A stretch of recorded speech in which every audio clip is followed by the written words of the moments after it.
What if we could look at the way that people move their body and we could understand the depth of what motivates them? It's more than just reading body language.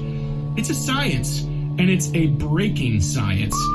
Today we're going to talk to the man that is really taking the time to understand how people operate. Brennen Nakane is today's guest on the Manlihood Mancast.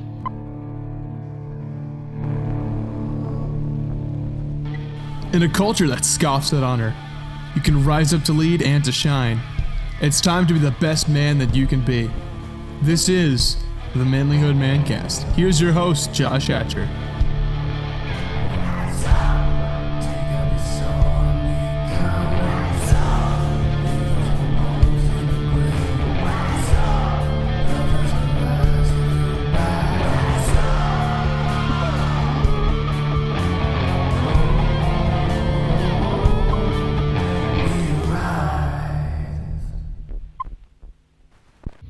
Gentlemen, welcome to the Manlihood Mancast. I am so glad that you chose to join us here today and that you are listening or watching wherever it is that you're partaking in this podcast. I want to thank you for taking the time to tune in. Please help us spread the word. If there is somebody that you know would find this interesting, that would be able to learn from it and grow from it, please share it with them. Also, if you want to help us spread the word, make sure that if you're listening to iTunes that you leave us a review.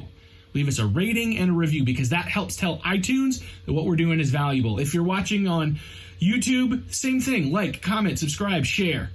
If you're listening on Spotify or other podcasts app, please make sure you give it a thumbs up, that you download it, that you share it with somebody else that could appreciate it. I love you guys, and I'm really glad that you're here to listen to this great interview with Brennen Nakane.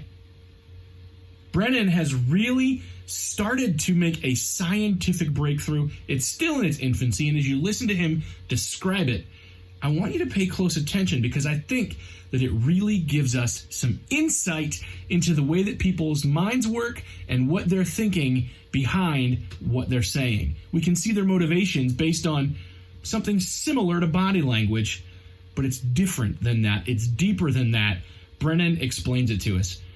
Brennen, it's great to have you on the show today, man. I have been following your work kind of as this whole Nakane caps thing, is this whole idea that you have been putting together has been formed and kind of growing. And honestly, it's been really neat to watch the process. And I think I know our listeners have a lot of questions about the very stuff that you talk about. So maybe you could just introduce yourself, tell me about what you do, and, you know, and then we can kind of get into the work that you're doing on top of it. So sure. Well, this all began really research that happened prior to the discovery that my wife and I made 13 years ago. And this research found out 50 years ago, roughly, that the eyes signal brain processing.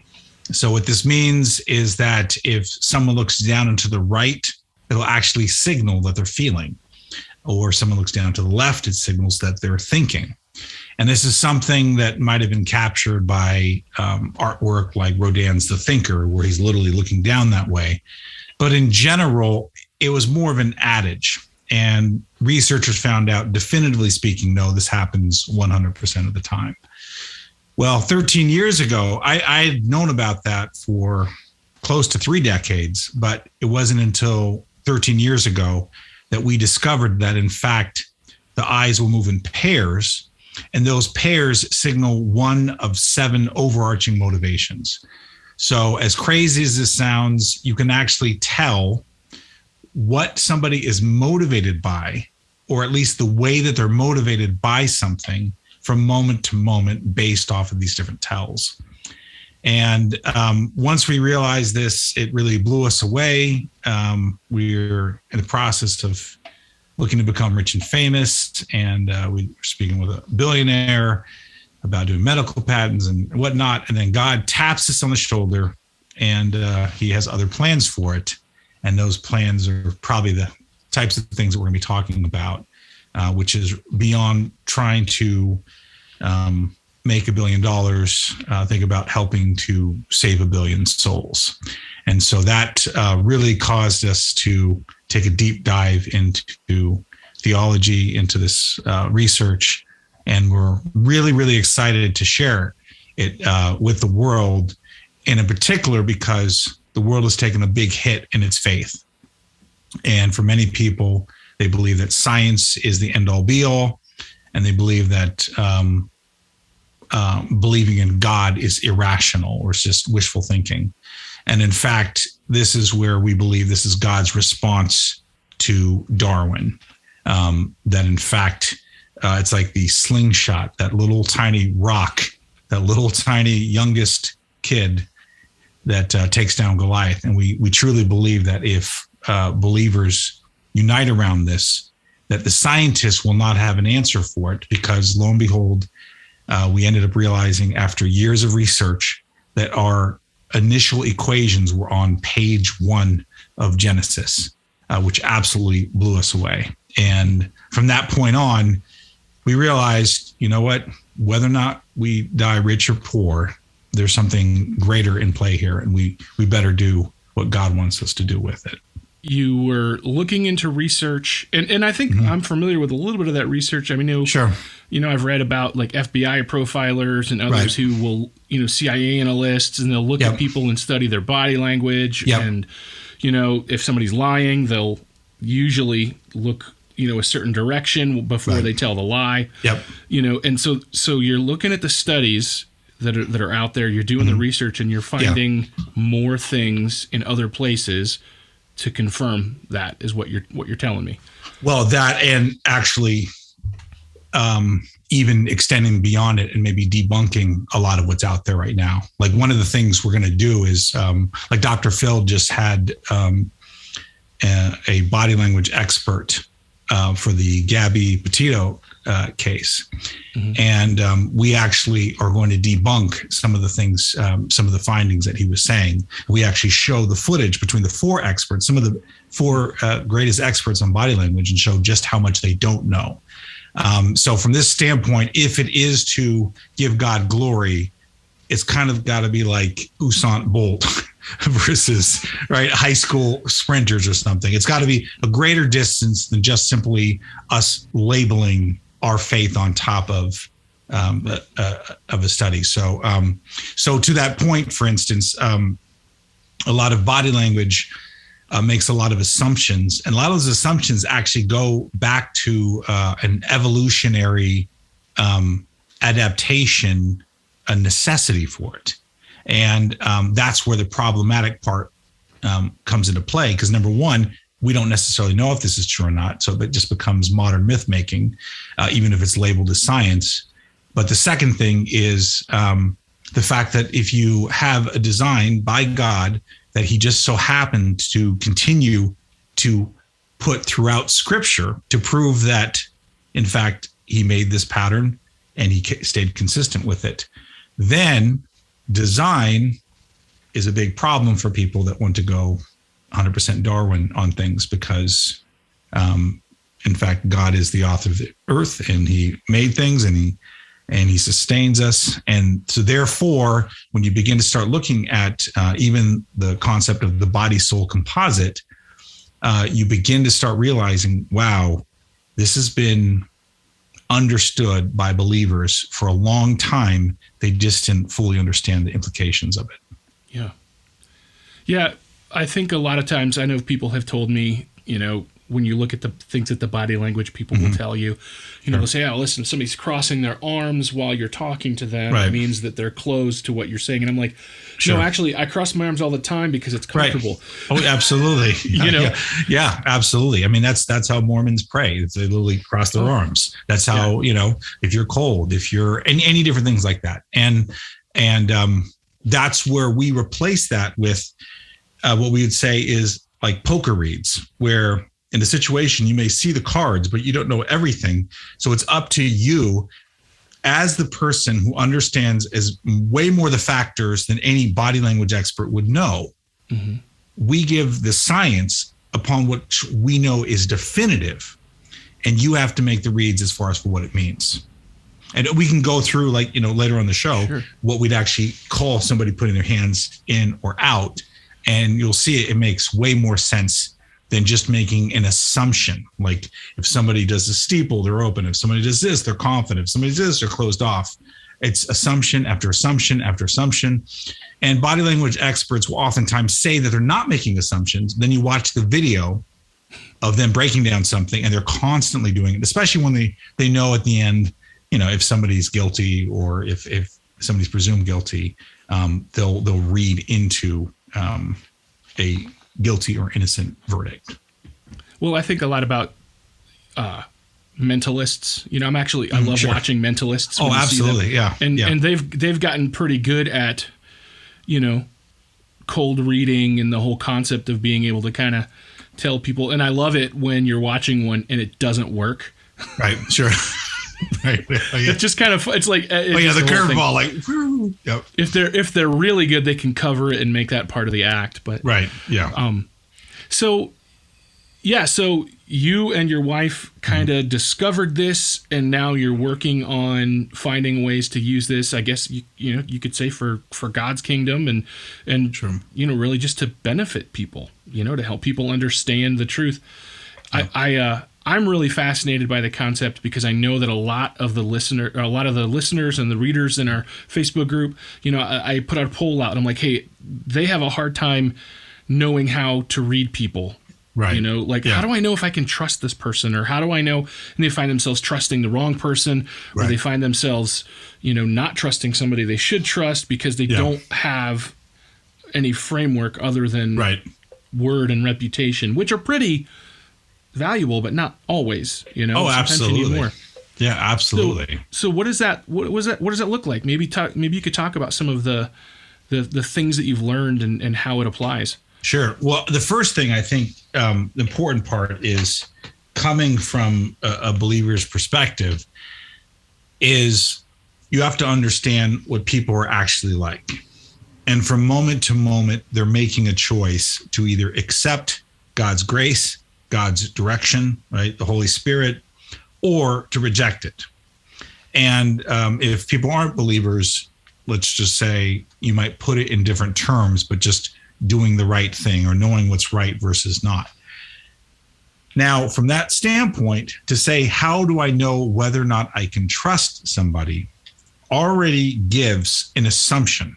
You're trying to predict the future, and predicting the future is actually patently against Christianity. So therefore, you can't answer that question. But there are indicators you can tell where somebody is. You still don't know where they're going to be.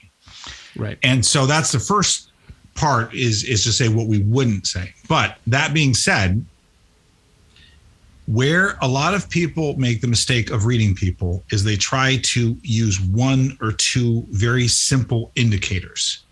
And guess what? Most people also know what those indicators are. So if I was going to try to lie to you, I would look you in the eye. I wouldn't look away, right? If you wanted to know extra detail about where I was, I would make sure to put that in the answer, right? If you wanted to see whether or not I was sincere or not, I would talk about something emotionally that I'm actually very touched by every time I talk about it. So then you go, wait a second, he's looking me in the eye, he has the details, and I can tell that's a genuine emotion. But what you can't tell is whether or not all that is prefabbed into my presentation. So what Nakane Caps does is it gives a moment to moment to moment to moment to moment read. And it's indicating not just your eyes or your head, which we'll get to, not just your mouth, but if a person moves forward or backward, twitches of the face, just you name it. All these things we're reading constantly. So even the best of the best liars are only able to control a certain amount of those things, and only for a certain period of time. Like, for instance, I'm not sure if you remember the Natalie Holloway case. Mm-hmm. Well, we watched the video when he was interviewed, and time and time again, he would give certain tells during the first set of interviews. But then the second set, he actually improved. So he cleaned up his stuff. So he wasn't indicating in that same way, but he was indicating in another way. And then finally, the third time is indicating in a different way. So it does become also like a sport. And once you treat it instead like this is the iron law. This is when you know this is the case. Then what does the other person know? They know your playbook, right? It's like Die Hard when they say, okay, the FBI is then going to do this, and then they're going to do this, right?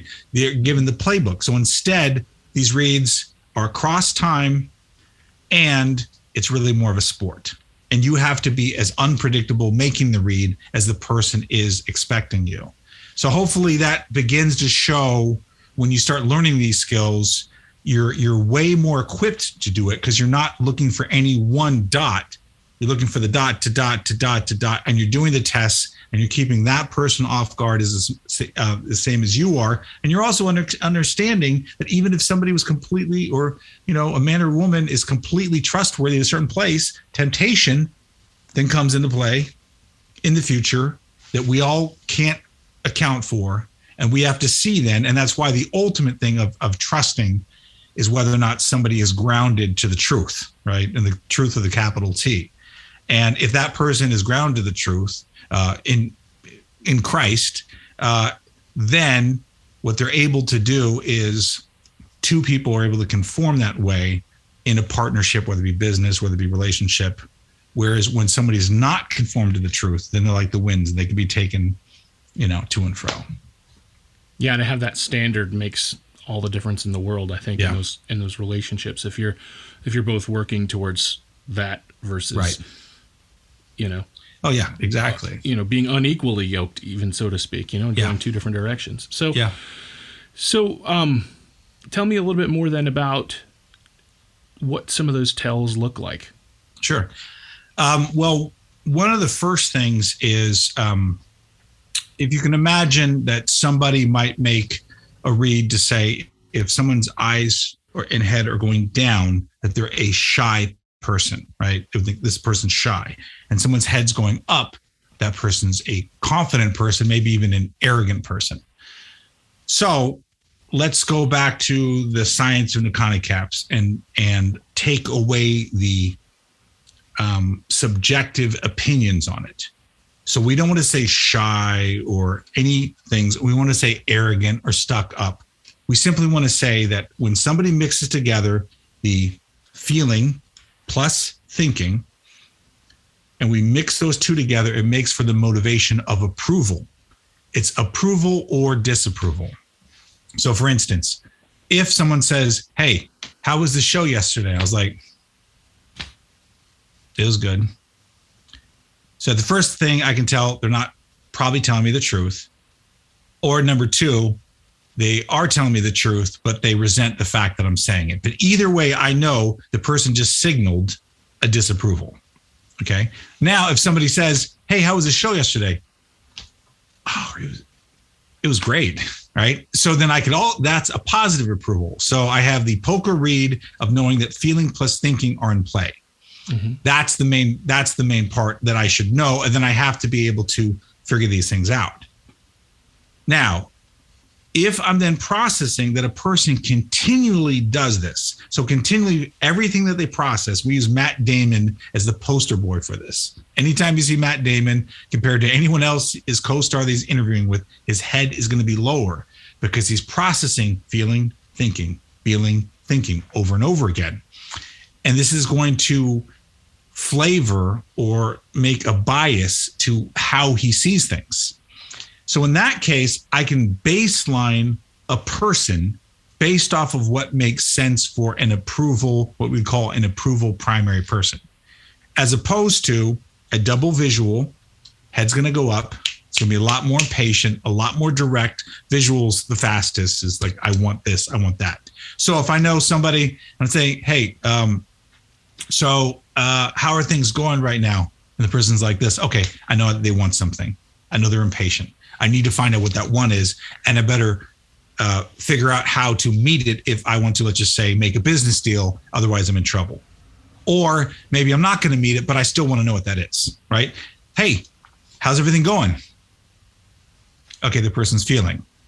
Okay, what are they feeling about? So as the person continues to give these tells, I'm then making this read back and forth. And obviously there's several ones, but those are two examples of how you could use it to begin to start interacting with people.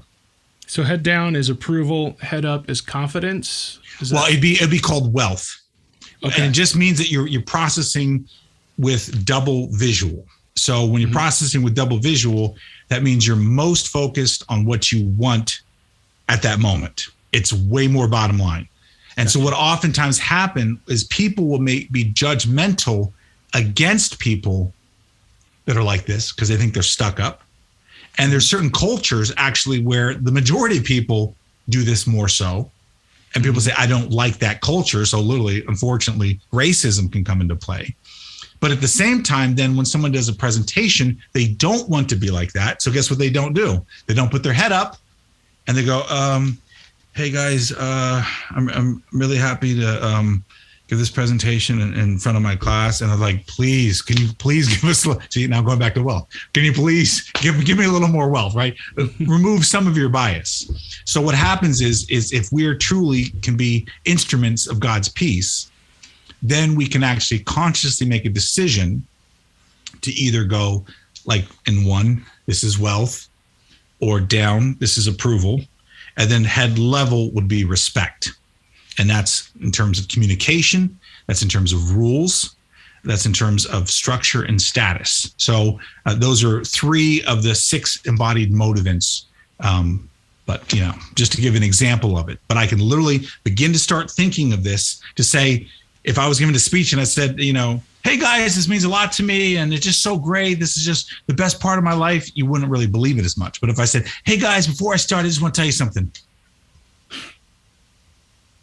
This moment means a lot to me, right? You can immediately tell, okay, there was something more sincere there. So depending on if we're working with someone speaking that needs sincerity, we have them put their head down. Somebody needs to be more getting to the point, head goes up.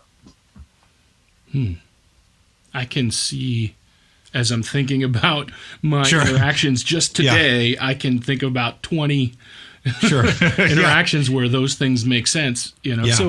So your head movements are at least part of that. Your head movements signify what's motivating you as you're doing what it is you're doing. Right. And you may, based on other factors, almost negate it a little bit, right? Like I don't want to appear this way, so I'm going to kind of force it down, and that then looks insincere. Well, sure, and that's one of the things as far as congruency is very important. Mm-hmm. So, for instance, if some king says, "I want you to bow down to me," I'm like, "Okay, I bow down to you," but you can tell because all the other tells in the face and the tone of your voice, you're saying, "Screw you," That's like. Right. It's like that is it MMA fighter that just got the tattoo. I love Jake Paul, but he got it on his middle finger, like a classic example. Right. Yeah, he's signaling other stuff. So so that's why we say you can't be simplistic with it.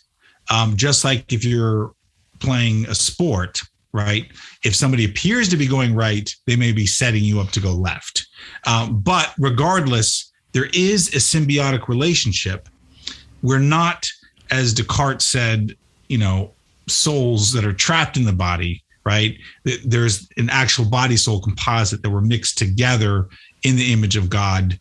And therefore, we don't go to the mistake of Gnosticism or any of these things that we can separate out our body and our spirit. What we do matters, and it affects our mind, it affects our souls, and therefore, that's a lot of people going to therapy these days. They're doing things with their body that they shouldn't, and it's directly affecting how they feel and their souls and their spirits and their moods.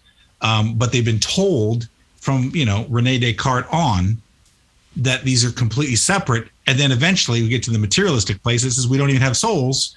We don't have a spirit, so you can do whatever you want.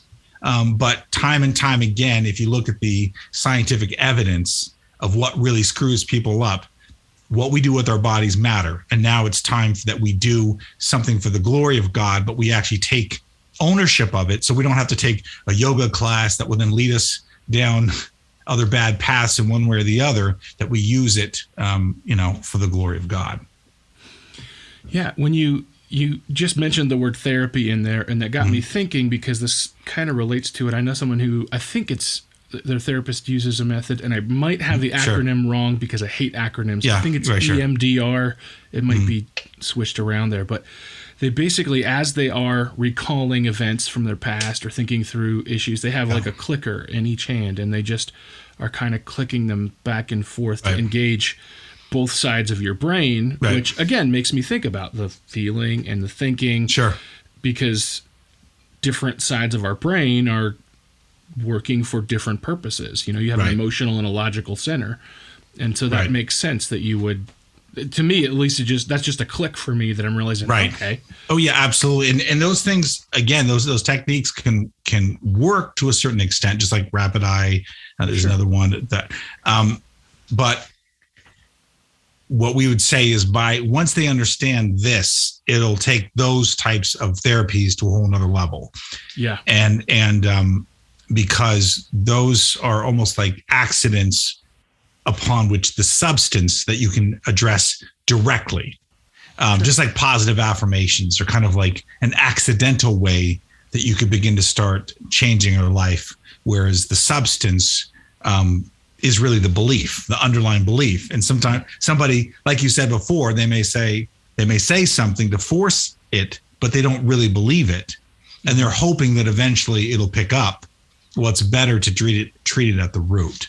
And that's what we would do. But again, clearly people have noticed, like I'll give you a good example. One of the 6 motivants is feeling plus auditory, and that's balance. So anytime the head goes over here lower and the eyes will go feeling and auditory on this side, it's balance.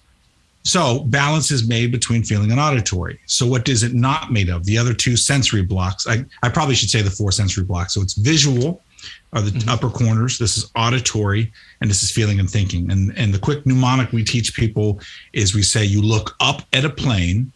So up, visual, look at a plane. Auditory, cross in who's talking to you.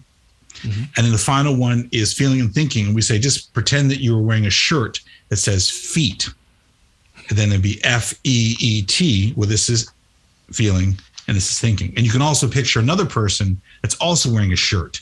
So you don't have to get confused about their left or your right or any of that stuff. You just picture a shirt for them, you picture a shirt for yourself. So in that case, then, if I'm going feeling plus auditory, the 2 sensory blocks that I blocked out are visual and auditory. Visual and thinking. So in that case, I even just close my eyes at that point. At the point that I'm closing my eyes, I'm cutting off the visual. Have you ever noticed when people go like, "Oh my gosh, I can't believe this," they're cutting off the visual. I literally just showed, as I said the wrong thing, I purposely closed my eyes. Well, reflexively. So in that situation, restaurant owners know you dim the lights, less visual, you play nice music, more auditory, right? Comfortable situation, more feeling, helps to bring somebody in balance. And balance is actually assigned to the sense of taste. So therefore, what do they want people to do more? Relax and eat and enjoy themselves. And so they didn't need Nakane caps to do this, but Nakane caps helps to understand why this would work. And the exact opposite for offices, what do? Crank the lights up, right? Put those fluorescents way up to keep people awake. They don't want that to happen unless it was beneficial for their company. Same thing. When you want to concentrate, what do you not have? You don't want a bunch of sound going in. You want the quiet. So we all kind of sense these things, but now we actually have the laws upon which, these realities are true. And therefore, from this, I will listen to music in one ear or the other ear or both ears because it discernibly makes a difference. I'll talk with the phone one ear or the other because it discernibly makes a difference. These are things that weren't really known before. And then you have things like left brain, right brain that were good first attempts, but again, way too simplistic, right? Like at the point we're supposed to be like, oh, now we're bilateralization, which this is really, once you understand the Nakane caps, you realize that you're constantly cycling between thinking and feeling, or the left brain, right brain. You're constantly cycling. So it's not just bilateral. It's not just a wash of it. We can actually discernibly see when somebody's shifting from one place to the other And therefore, you can do lots of really cool things with this. It's a whole new frontier for researchers, and we can't wait to share it with other people so they can take their talents to help us apply it in all the ways that it could be. So as you're explaining it, I can almost picture you and your wife like you had your light bulb moment where you're like, oh, wait a minute, we're seeing this whole picture. And then everywhere you go, you see it in action. It was crazy. It's still crazy. It's still crazy. No, it is. It is like a Matrix-like moment. I mean, and it really hasn't stopped. It just keeps getting deeper and deeper. And the more times we can see things when we watch the experts, like, for instance, we're going to make a series of videos on the Gabby Petito case, the unfortunate one, but to show the markers that even the experts aren't talking about. And we hope, first and foremost, that people can start applying it, which includes couples, right? Mm-hmm. So at least Gabby could have seen where Brian was going, given him a chance to change it, and if not, got the heck out of there, where law enforcement would have been duped the way that they were, as you can see from that footage. And the body language experts wouldn't have essentially said that Brian was the victim. They went along with the cops on that, which is just insane. I mean, if I was making a living on that, the last thing I'd want to do is bet on the wrong horse that you already know that. Anyway, tell me some more about how this works in real life. Sure. So the first thing we'd probably do is we would go through and help people just understand what's most important to them. And so a lot of times what's most important to them are the interactions that they have at work and interpersonally. And one of the big challenges that people have is they don't understand where somebody's coming from at that point. So for instance, approval is notorious for not actually saying what they feel. And guys are always, in particular, are something, hey, honey, you said this. But if somebody's in approval and they're saying something, a lot of times you can't take them at face value. It's not they're lying to you, it's they're coming from the motivation of approval. So for instance, I'm half Japanese, and in the Japanese culture, there's a pattern that you deny something twice before the third time you accept it, right? And so, oh, would you like this? Oh, no, that's okay. Would you like this? Oh, no, that's okay. Would you like? Okay, thank you. And so the whole point is, at that same point, is if you just take it face value, well, if you wanted it, you should have said it, right? Well, the culture has a lot of approval to it. So when you're reading somebody, you have to see what they're motivated by that time, and almost like you're going to a different planet with a different language, with a different MO, with everything. But the difference is, once then you have that approval person, well, that approval person will oftentimes flip to respect. So for instance, if we have here feeling plus thinking, what have we left over with? Visual plus auditory. Well, that will flip over to respect. So you'll meet somebody that's approval, and they'll be quiet, quiet, quiet. And then all of a sudden they'll come out like a lion. And the person will be like, where did this come from? Right? Well, once you understand that motivants are tied together in what we call continuums, you will be able to anticipate what people will do better, because they'll cycle back through those areas. So like here, a classic example is in sports. Oftentimes respect quarterbacks will do great during the season. And then sometimes if the things are not in a great situation, like Peyton Manning is a classic example, respect primary, he would actually choke when everything was on the pressure of it, because respect has a certain way to process it. And if you don't take care of how respect processes it, it will actually flip to approval, which is basically extra feeling concerned about things. Whereas, so this is where we could work with athletes to be able to help to understand why people choke. It's a very specific reason, and it can be averted by applying it. But we've done everything from we've looked at cases like another murder case, which I probably won't want to bring up now. I had nightmares when I was working on that one. But plenty of situations where people are given way more tells than they realize, and eventually we want to teach this to law enforcement so that they'll stop using those CCTV cams way up here that are look like 1980s VCR tapes, and instead getting way more footage. And then once we teach them how to break down these reads, they're going to get way more information than ever thought. Well, it may even help, with the on the street stuff. Sure. You're walking up to somebody in a car.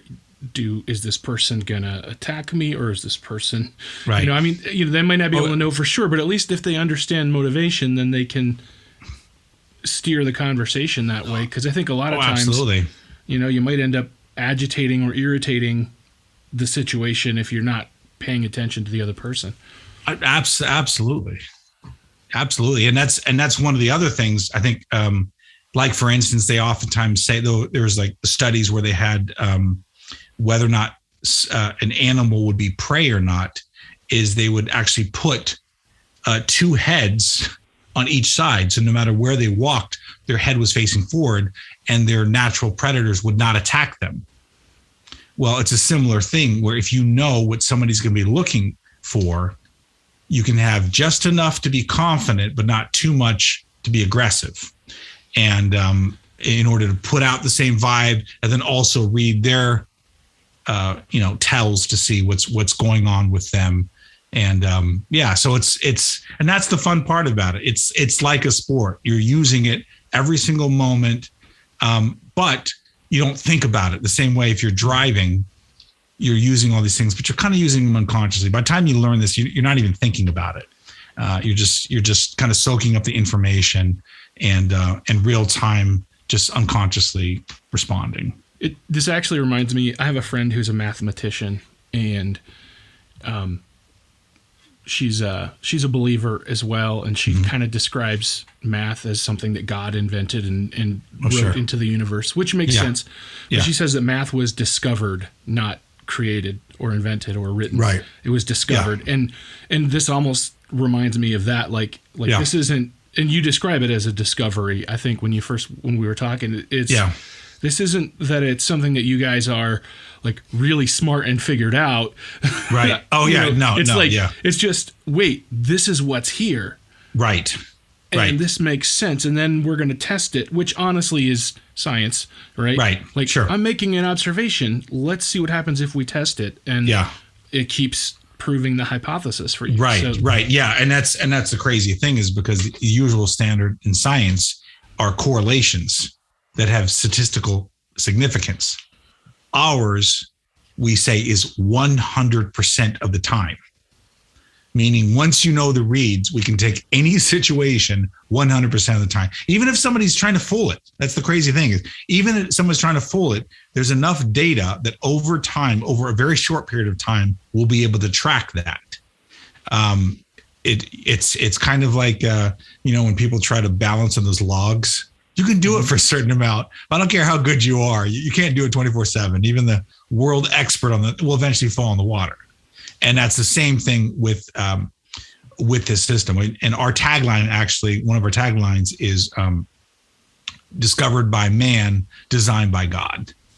Because ultimately this is for his glory. And we believe that there were many people before us that could have discovered this, but we believe that God actually held back, just like the Bible talks about, that God can withhold knowledge until for his appointed time, right? He's foreknows before the foundation of the earth. He knows these things, and he can choose to give it to whoever he wants to for his glory. And, it would be ironic that he would take people like Audra and I to be able to do this rather than, a major multi-million-dollar grant in which scientists are going to unlock people. Instead, we look at what they're doing, and again, it's laughable. It's and I don't mean to be disrespectful, because I want to work with these people in the future, but you begin to start looking at things like the 5-factor model.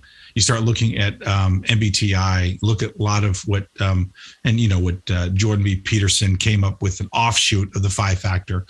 All these things are they're just wrong. They're not correct, because they don't work the way science and nature actually work. Like, for instance, if I was to say, I have one type that's daylight and I have one type that's night.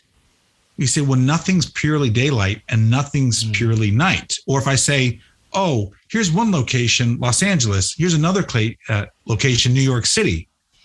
You say, yes, but what time of the year it is? Where are you? What are all the other factors with it? And all these other models are static, that then go to stereotype, which then go to bias. And what we do is take at the moment, is it in winter? Is it in summer? Here are the readings with it. And then we give a range upon what could happen, rather than us definitely predicting that this is definitely going to happen. Mm-hmm. So that's the reason why, even if you weren't a believer, if you just believed in science, your own logic should tell you that the rest of science doesn't deal in these static things. It deals in cycles, and it deals in relationship of reactions, chemical, physical, etc. Yeah. Yeah, it kind of reminds me too of the whole concept of personality types. My wife is always telling me which Enneagram type, or there's the disc profile. Oh yeah, it only has 4 things in it. So I'm like, well, there, So then I like the one that translates to animals, because that makes sense to me. but nobody that I know is ever just one of those things. Right. Right. They're always multiples, and sometimes it gets deep enough that it's like, what's the point in the test? Because they literally, at any given point, could manifest any of these. Right. Things. And that really is the problem, because what these tests are doing is they're making buckets based off of real people. So therefore, there must be something that they're drawing from that's real. The problem is people aren't static. And number 2, they don't deal with how science actually deals with things. Like, for instance, there's only 4 nucleobastides in DNA, but those 4 combine in pairs in 3 billion pairs to make someone's DNA. So there's only 4, but it combines 3 billion times. Same thing as far as a flat screen TV. Only 3 colors, red, green, and blue. But there's millions upon millions of pixels that are constantly switching in different levels of intensity of red, green, and blue from moment to moment of a big collage that makes for motion. That's the same way Nakane Caps deals with it. These other personality systems, it's a little like me taking a big paintbrush and painting the entire screen red. You are red, or you are dominant, or you are amiable, or you are extroverted, or you are agreeable. Mm-hmm. And that's all they're doing, is they're painting that thing. We're saying, I'm like, did I take a crazy pill here? Like and yet I was one of those people as well. I mean, I was interested in personality systems like everybody else, but we were just as blind to it. And then once God lifted the veil and we go, okay, this makes way more sense. And now we look back at these systems and we just see all these things as different forms of pseudoscience. Yeah. Or maybe like they get a little tiny piece right. Well, they get it right for the snapshot. So like, for instance, if where I am at 12 o'clock noon, I take a picture, that picture is right for where I am at 12 o'clock noon. It doesn't say whether or not at 9 o'clock when thunderclouds come in, it's not doing that. And it's not saying whether or not, I'm hangry. It's not saying what's happened, right? Or any of these other things. And that's the problem with it, is we keep waiting for it to be right, or we keep wanting to fit people in these buckets. And that's the complete opposite of what God's asking us to do, which is from moment to moment to follow his will. Instead, we're all trying to pigeonhole ourselves into these little buckets. And the more that we do that, we can't be like, take Moses. Was Moses shy? or was Moses bold? Well, Moses started out as shy, and his shyness caused him to have to be paired up with his brother Aaron.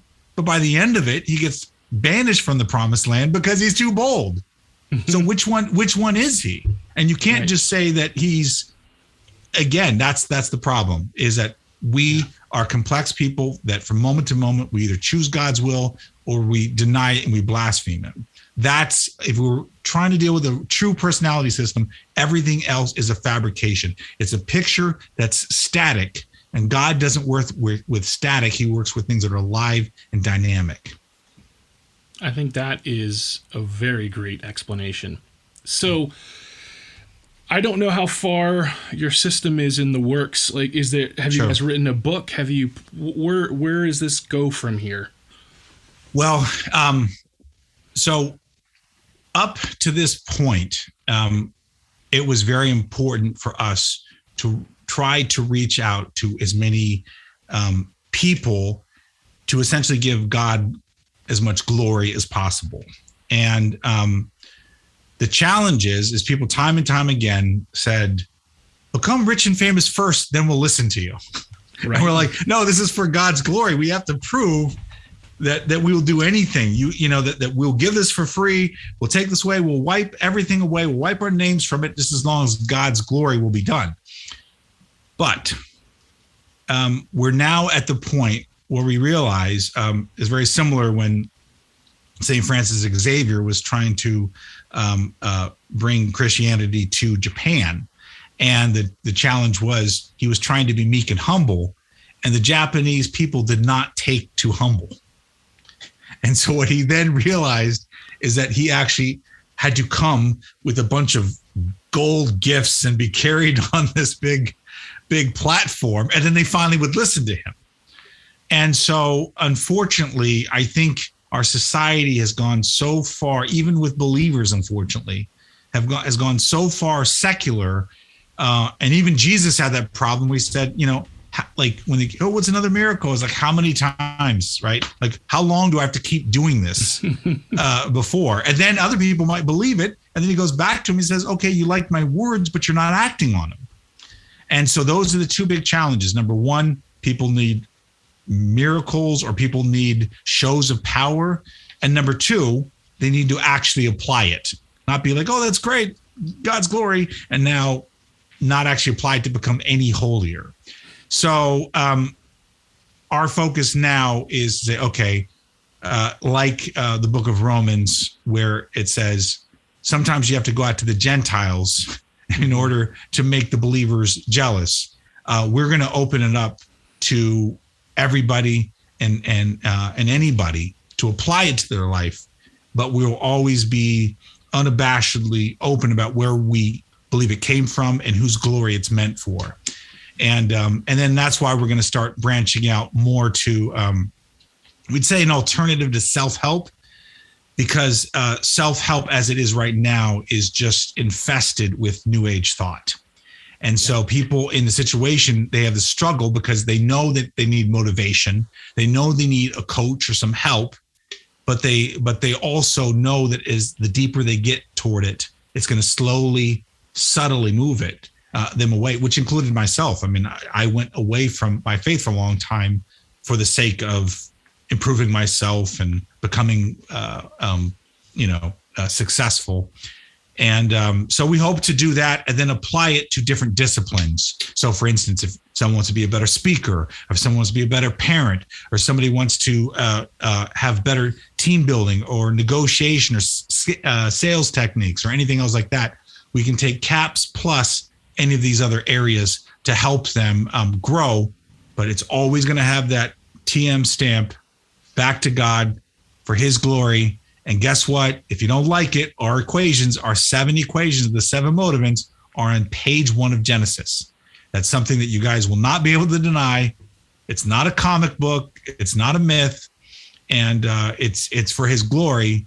And a lot of people, I think they still need so much help in their life that, like, you know what? I'm willing to take it. And once they taste and they see, I do believe that a lot of people will be more open to becoming believers because of it. I think that you are looking at entering that personal development, self-help space, which is a space I'm familiar with. That's kind of where I'm working as well. And sure, I think every time that I write something and I'm using keywords, and SEO stuff, and I'm like, it just kind of makes you like, I hate calling it this because it is about. I mean, my wife and I will still use words like extroversion, even though we know like it's not a real concept that we get our energy from being with somebody, or get our energy from being alone. Like you think about solitary confinement. You take the hardest of the hard criminals, and what do? You put them alone. Well, there should have been a percentage of introverts that would have loved that, right? Right. And the truth of the matter is sometimes we get our energy with people, and sometimes we need a break. And even the biggest celebrities, the biggest extroverts will still go to what?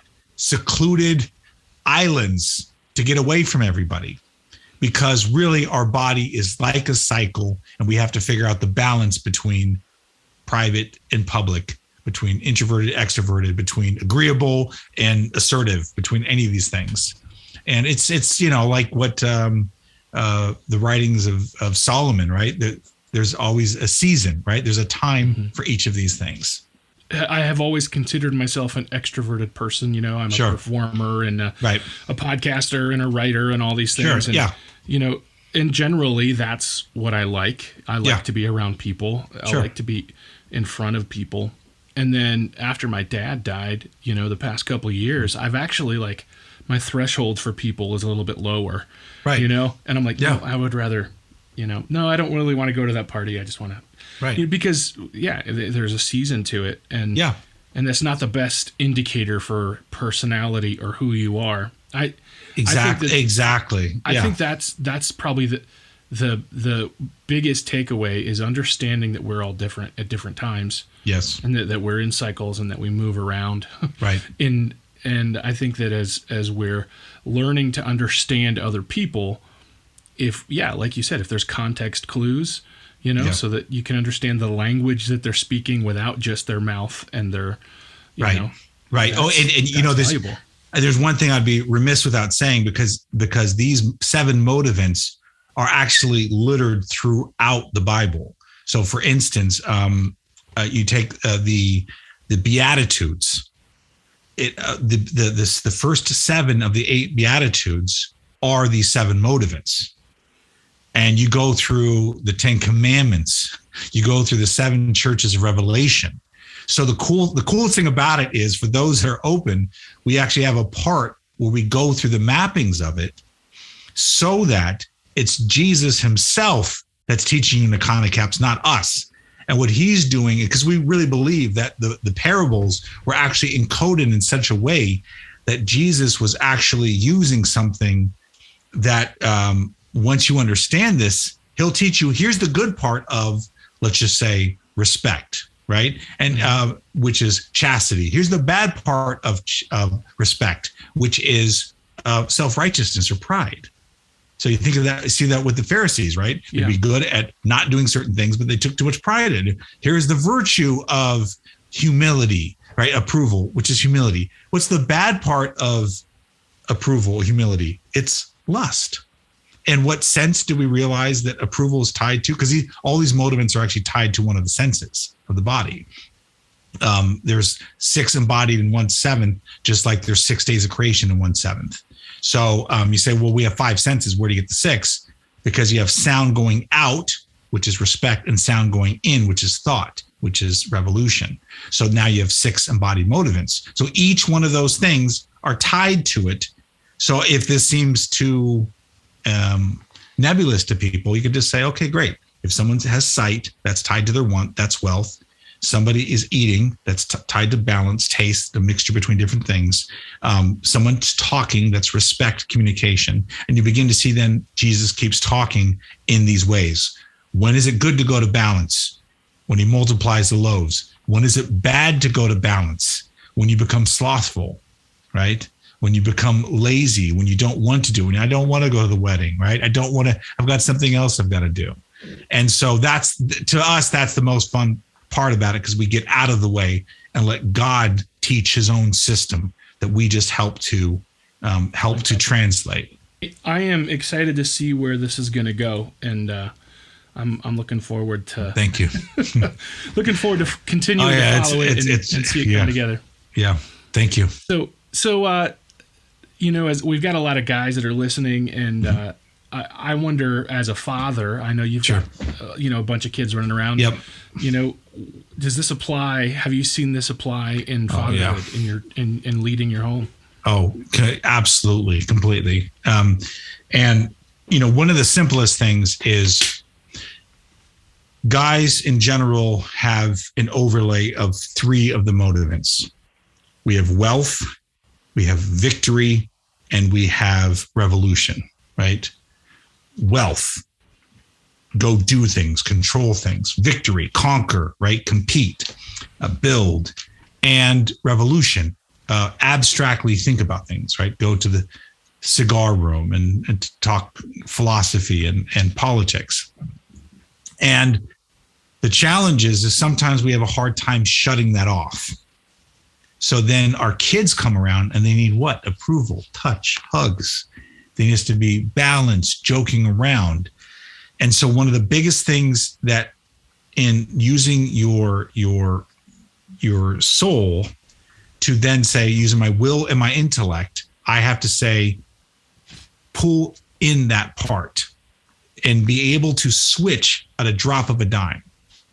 When I didn't know this, and prior to raising kids, prior to us making this discovery, I had a really hard time switching. And then I would blame it and say, that's just how guys are. Like this, look, you're just going to have to get used to this. And instead, what I found is to be like a true noble warrior that's able to conquer and defeat in the battlefield. But then at a drop of a dime, after the war's done, be able to, gently hold a baby or gently defend somebody is really that stretch that is so difficult, right? People say, look, I'm tough, but I don't want to talk about my feelings, or all my feelings, but I'm not very tough. It's like, no, God wants everything because we have to reflect his glory, and he can be as great as a thunderous part of Moses, right, with the people, or he can be that small, still voice. And that's been probably the biggest part. And once your kids read that for you and you can read what they need, then, it's just, you're set for life.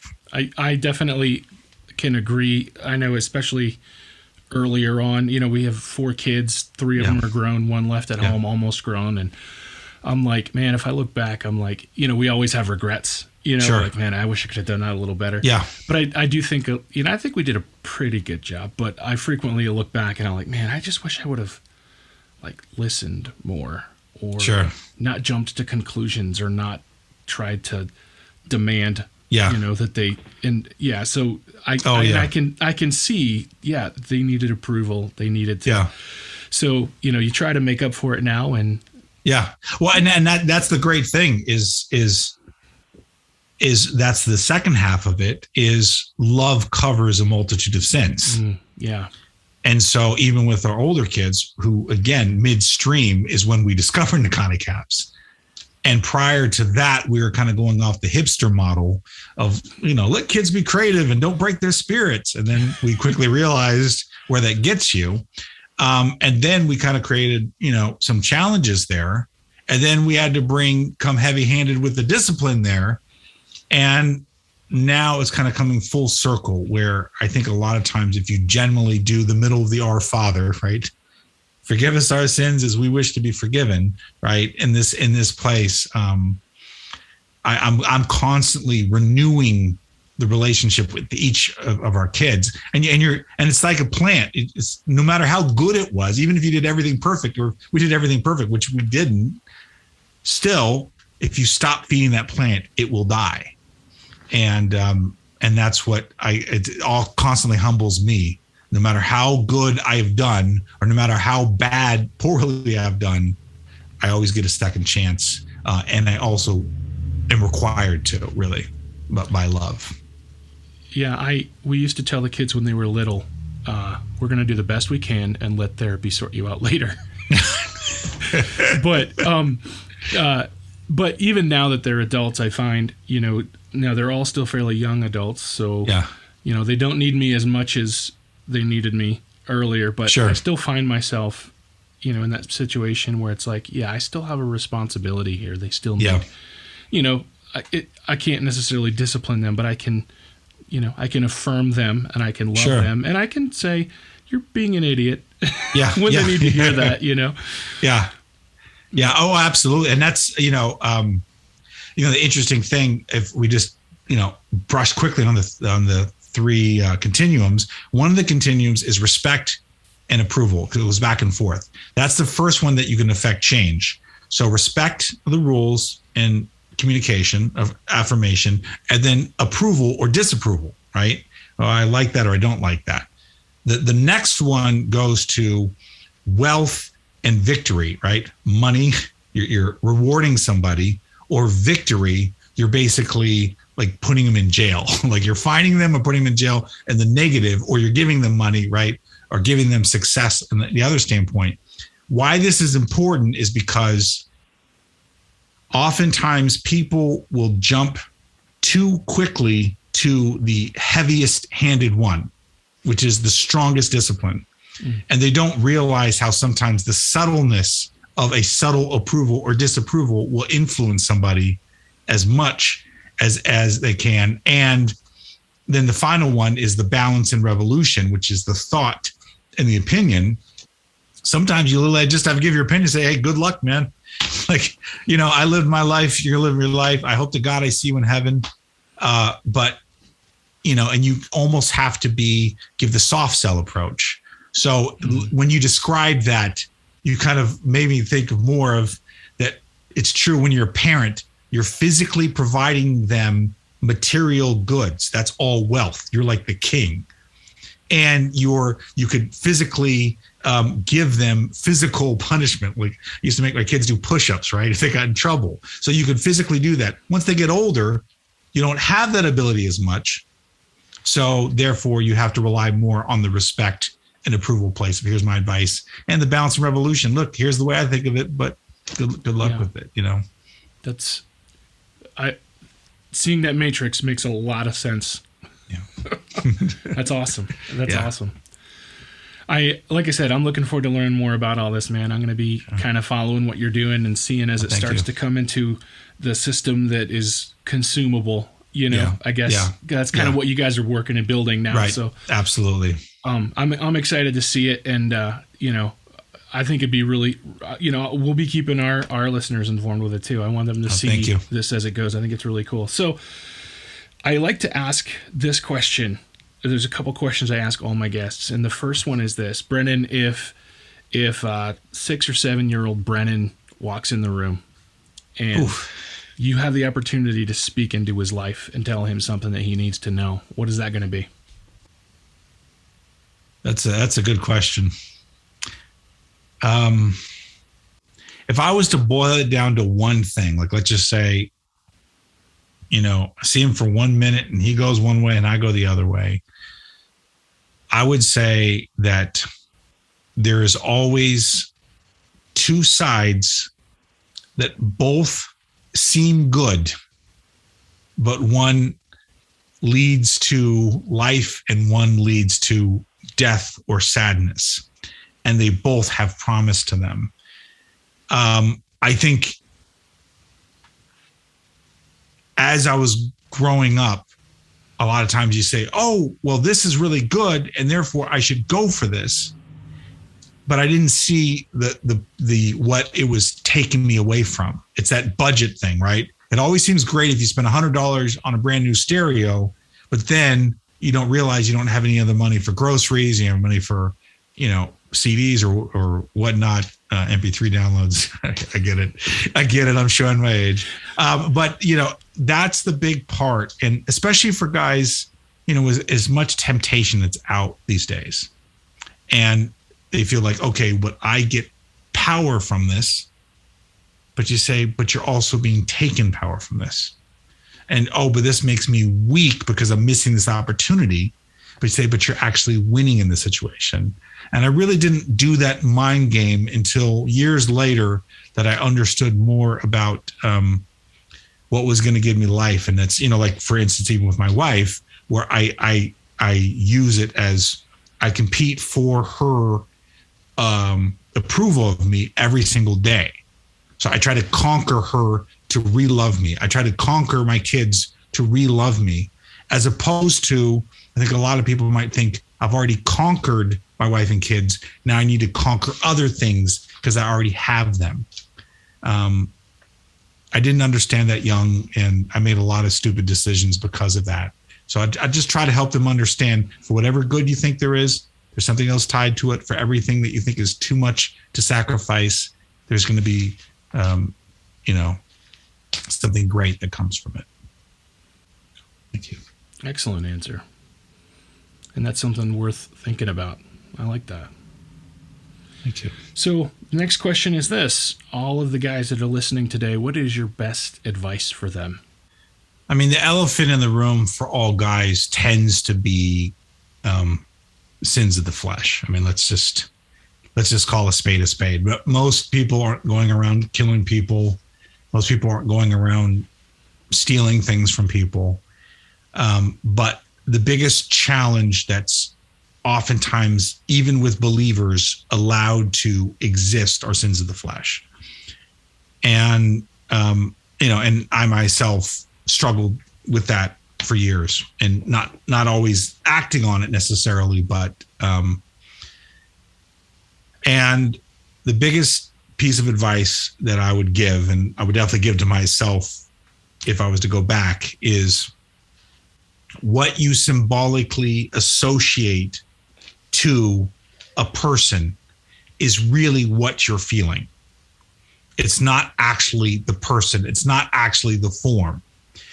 And if you can begin to start noticing what this means to you, begin to realize that you're getting your worth and importance from things that will lead you off of a cliff. And if you begin to start putting meaning to other things, like, for instance, being faithful to one person and finding that one person, as opposed to looking, the grass is greener over there. That's the thing that most guys these days, they're constantly getting triggered by, really as tough as guys are supposed to be. It's really their emotions. That's the crazy thing. Sins of the flesh are all about your feelings. And instead, if you change how you think about something, just like Jesus talks about, as far as for even if you picture something in your mind, or you think things in your mind, but if you also change it, you can then actually lead yourself to feel the right way for the right people. And you could disallow the other feeling, like, okay, the person looks very attractive. Think of them as your sister, or think of them as the temptation that the Bible talks about that will eventually be the skeleton, right? Any of these things. But you have to start employing your thoughts actively as the battle rather than passively, because the opposition knows what tastes good, what looks good, what all those things. And if we don't use our mind to help engage that battle, then you're going to be in trouble. So, yeah, I can relate to that as well, man. I definitely, early on in our marriage, I carried over some bad habits, porn, that Sure. kind of stuff, and didn't really fully understand what was happening. And right. And it took a little while to really change that mindset. Your mind. I love the word mindset, because that's exactly what it is. Your mind is set on something. And Right. Dude, I was. I had to change what I watched on TV. There were shows that didn't have anything bad in them, right? But for whatever reason, that actress or that, it would stir stuff up, with thoughts going, and then next thing you know, I'm, acting out on it. Oh yeah, and that's the crazy thing about it is, I always give the great example of, like, Halle Berry I always say Holly Berry. My wife always corrects me. But Halle Berry, how her husband, back in the day was cheating on her. And she would have been the, archetype of the beautiful person for all these other people. And yet the way that the mind works, right? It's, we're not conquering it or anything else like that. And that's the reason why I always try to wipe it clean to then say, don't imagine that I have this person in my life. I have to re-earn their love every single day. Not earn it in a bad way, but earn it in a way that I get to try to impress them and romance them. Because guys, we still need that challenge. Mm-hmm. But we also need to go to heaven, most importantly. And I think, for me, and I struggled the same as well, is in struggling with those things. And it's everywhere. I mean, it really is everywhere. And it doesn't, even if you're not outright watching, X, Y, or Z, just turning on anything on HBO or whatnot, they will find a way to get something in front of you. And that's when I really had to begin to start looking at what does this mean to me? And for some way, it was a false sense of power. It was a false sense of being accepted or approved of. It's false sense of any of these things. And you begin to start looking and going, this is all fake. This is all fake. And all it's doing is it's leading to destroy me. And the worst part of it is that the person in my life, it's helping to have that person shut down from me. And then, some guys get midlife crisis and they move on to younger people because then they get the opportunity again to get that feedback. Well, instead, thankfully, in my situation, I, went to God, asked for help with this, began to see this, and began to start, praying for God to see how does he want me to see the situation, but at the same time, still allow for that conquering part of me. So every day I try to conquer my wife's heart. And every day I know that the devil's trying to conquer me in a different way. And I just go, look, and now I feel great about it, but it takes time, but you absolutely can break that cycle between getting, taking from the wrong tree.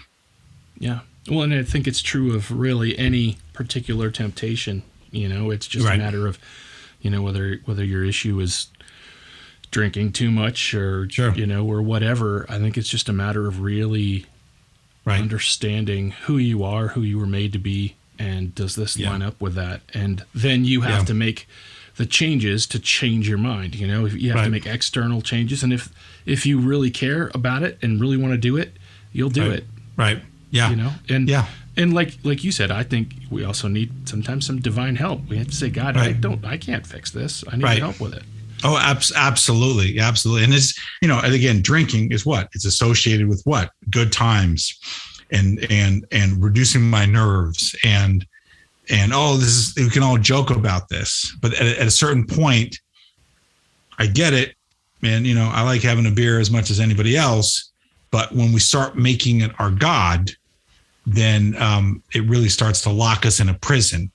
And that's the thing I begin to realize, wait a second, at the end of when I'm, getting drunk or being in a lustful state of mind, why do I feel like I'm in prison? If it's supposed to make me stronger, if I'm just crushing it right now, why do I feel smaller and worse? And why do the people in my life look at me that I really trust and care about their view of me, think of me less?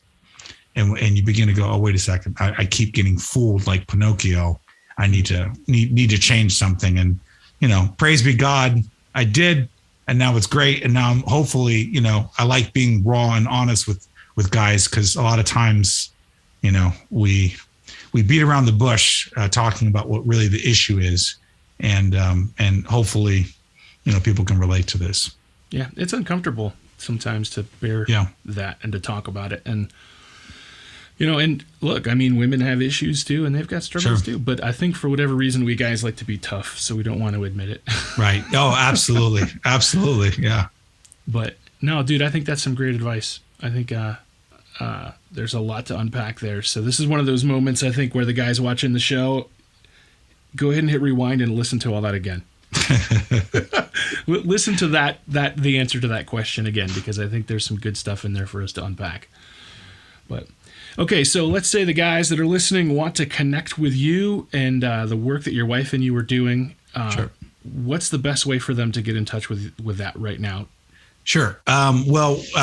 It's going to be our website, which is Nakane Caps. That's N as in Nicholas, AKANE Caps, CAPS.com. And on there, we'll advertise our 4 different YouTube channels that we're just, again, like you referred, we're just getting started, getting it out to the public. But that's the best way. We're going to be putting out a free ebook shortly for people. And then we're going to start putting out programs depending on how people are interested to actually apply for their life. So it's going to be based upon feedback from people. What do they first and foremost want? And also areas that we have expertise on. But NakaneCaps.com is the best way. And then the 4 channels we're going to have, one's going to be a YouTube on Nakane Caps. Another one's going to be Nakane Caps Family, where we actually show the behind the scenes of our family. And miraculously speaking, over 1,000,000 to 1 probability, we have all 6 possible primaries and secondaries with our kids, with our 6 kids. And so it's kind of like this beautiful petri dish that we can show you from the day they were born on, these traits and how they're consistent. So it's interesting. Plus you can apply it to your family life. And then we'll have the Jesus OS, which is applying it to scripture, to your faith life. And the final one is Our Crazy Mission, which is going to kind of be like more us. It's going to be like our X-Files, if anybody knows that show back in the day, or just any of that kind of being called on this crazy mission when you're getting signs and you're thinking like you're seeing Jesus in the clouds, and right. But we've documented a lot of those moments that God led us in what could have otherwise been a worldly successful place. Apart from God, he asked us to sacrifice everything. So those are the 4 things that we're how we're going to get the message out. Awesome.